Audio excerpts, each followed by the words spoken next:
Salam alaikum, alaikum salam, good morning. Happy New Year's to everyone. For all our brothers and sisters out there who follow the New Year's tradition, Happy New Year's to you guys. I hope you guys have a prosperous year and that everything that you want in life, you are able to get and succeed in what you want. Always with perseverance though, and always with a plan in hand, and always with that goal that you want to, accomplish. Always put that, like that you could accomplish it. I just wanted to come out here and just greet you guys and say hello. Another day, another dollar, making the donuts once again. Also wanted to speak about starting off the new year, how a lot of us started. If you haven't done anything already and you don't have a certain tradition or a certain thing that you do, here a lot of the Latinos, we clean the house, we wash dirty clothes, to keep them clean coming into the new year. Some of us give away or throw away the old clothes and start with new clothes as kind of like a representation of letting the old go and bringing in the new. It doesn't have to be expensive clothes, just clothes that fit and work and anybody could wear. Other than that, a lot of us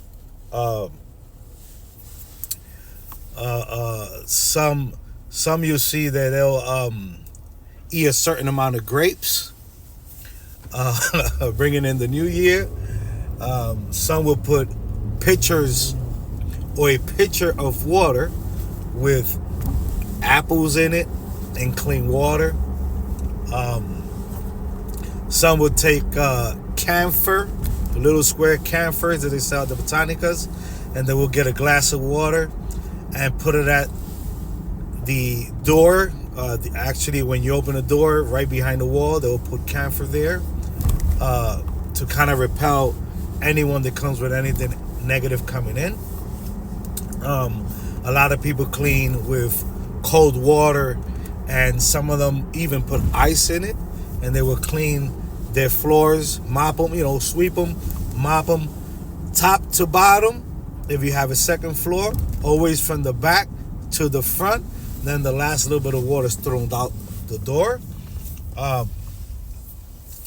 Some change the living rooms around. Some change their curtains.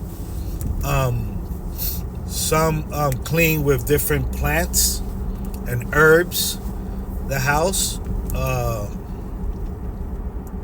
Some just take coconut water.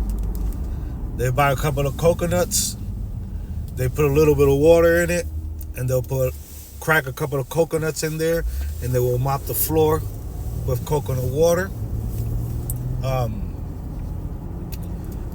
Some also take the coconut water and crack it, and they let it drop from the head down, the liquid, not the coconut. Don't let the coconut drop. The liquid, refreshing from the head down, one or two. Some of them put them in a bath. They'll get a pitcher or something or a bucket, and they'll put coconut water in it. Different types of herbs for cleansing and for sweetening your life, bringing in positivity to your life. There's a lot of things that is done in the New Year's. You understand? Every year, Latinos do a lot of things. And I say Latinos because this is the only one of the only cultures that I know that does this. Not saying that there's not other cultures and people that do it, but I only could tell you what I've seen and what I know. What else? Of course, you know that they cook. Of course, you know that there are some that drink. I myself I don't drink. My house doesn't drink. As far as the people that live with me, and we don't open up the new year with anything like that. Drinking and stuff like that, because a lot of time things start off nice and great, and because of the drinks being involved, it ends up bringing negativity, drama, gossip, stagnation, which is no good to start off a new year. I know that some will look at this like this is some type of like taboo or something like that, something that just people do, and it's really not worth anything. But a lot of us do these certain things because we have a belief that things that you do, to bring in a new year or repel anything that's negative, we believe that we have the capability to do it ourselves. You understand? As far as cleaning ourselves and cleaning our homes and our children,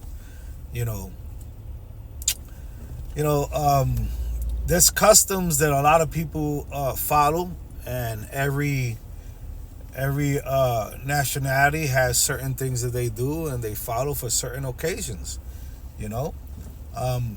It's like, when a baby is born, some traditions do certain things as soon as the baby is born. You understand? Some traditions don't even let you see the baby for like a month or two. The family are the only ones that could see it, and then after I think a month or two, then they shown to the family, to the regular people, to the rest of the people. They want to see them. They don't even show pictures of them or nothing because of their beliefs. And we have to respect that. Some, when a baby is born, they whisper prayers in their ears, in the right side of their ears.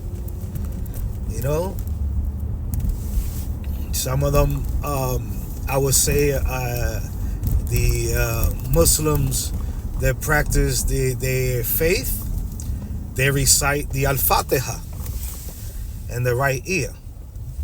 A'udhu billahi minash shaitanir rajim. Bismillahir rahmanir rahim. Alhamdulillahi rabbil alamin. Ar-Rahmanir Rahim. Maliki yawmiddin. Iyyaka na'budu wa iyyaka nasta'in. Ihdina as-sirata mustaqim. Siratal ladhina an'amta alayhim ghayril maghdubi alayhim waladdallin. Ameen. And that's the first chapter of the Holy Quran. They recite it in the right ear of the baby. Some of us Latinos, we buy a mano da sabache. It's a stone, a black stone, and you usually make it it looks like a hand with a fist, and they put it on the baby. And usually that's consecrated to repel negativity. You understand? Evil, death. Some tie up a string on the baby's foot, on the baby's leg, at the ankle, to repel death. It's a lot of things that we do as people because of our traditions. So the same way, everybody has their tradition, their way of doing things. Well, we do the same. With New Year's is one of the important ones, and when a baby is born is another important one.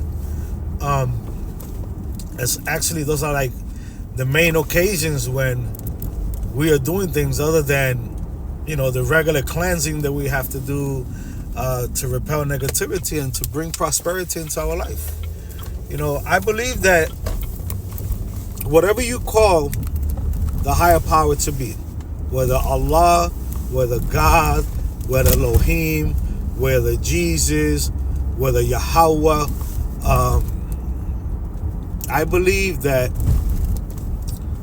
power that created all of this here on this planet Earth gave us everything that we need. Everything that we need for humans to survive. Whether it be in health, whether it be for consuming for food, for clothing, everything is here.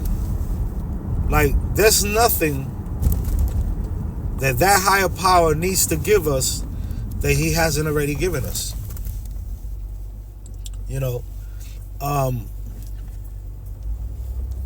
Some people look at a lot of the enganguleros or the people who practice in Kisimalongo, and they say that we don't believe in God.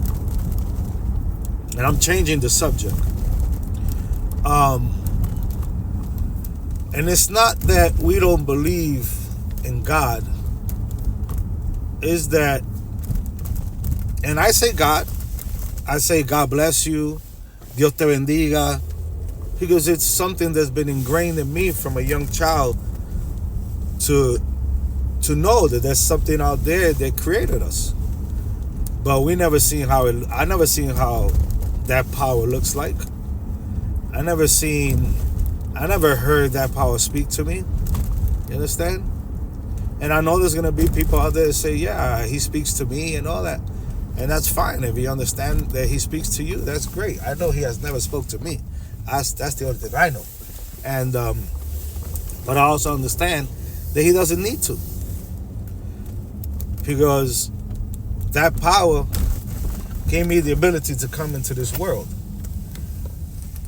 You understand?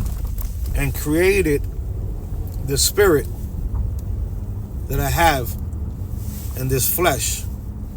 So if I understand that, and you go back into the old gathering hunting days, hunter-gatherers, did you see the hunter-gatherers? Yeah, they believed, some of them believed in a power or something. But you see how they survived? They survived with everything that higher power or that being or that spiritual power already had created for them. It created everything that they needed to survive. They just had to go out there and get it. How did those people that didn't have pharmacies, they didn't have money, they didn't have banks, they didn't have, none of the technology that we have, how did they cure themselves from sicknesses? I know that they didn't have the sicknesses that we have here these days, but they still have certain sicknesses and diseases and certain things that they had to cure. What do you think? They never caught a fever? They never got an infection? How did they cure themselves? How did they survive for so long